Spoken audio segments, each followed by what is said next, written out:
Heather, and I came in from Amarillo, Texas. Getting ready for a divorce, and it's a pretty big life change. Eventually I just kind of gave up for a while, and then when I found Christopher, I decided just let it all go, and then he has as much to work with as possible.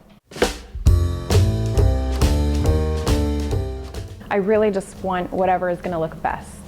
Is there anything that you would not like to see? Ugly. Ugly? I feel incredible. I have not felt this attractive ever in my life. Look at your eyes.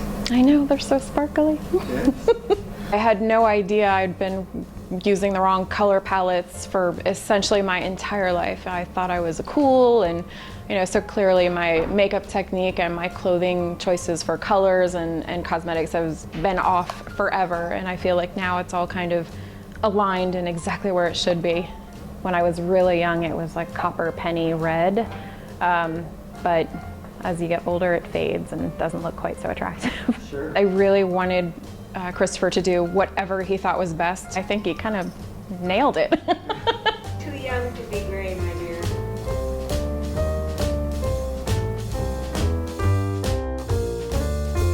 I feel sexy.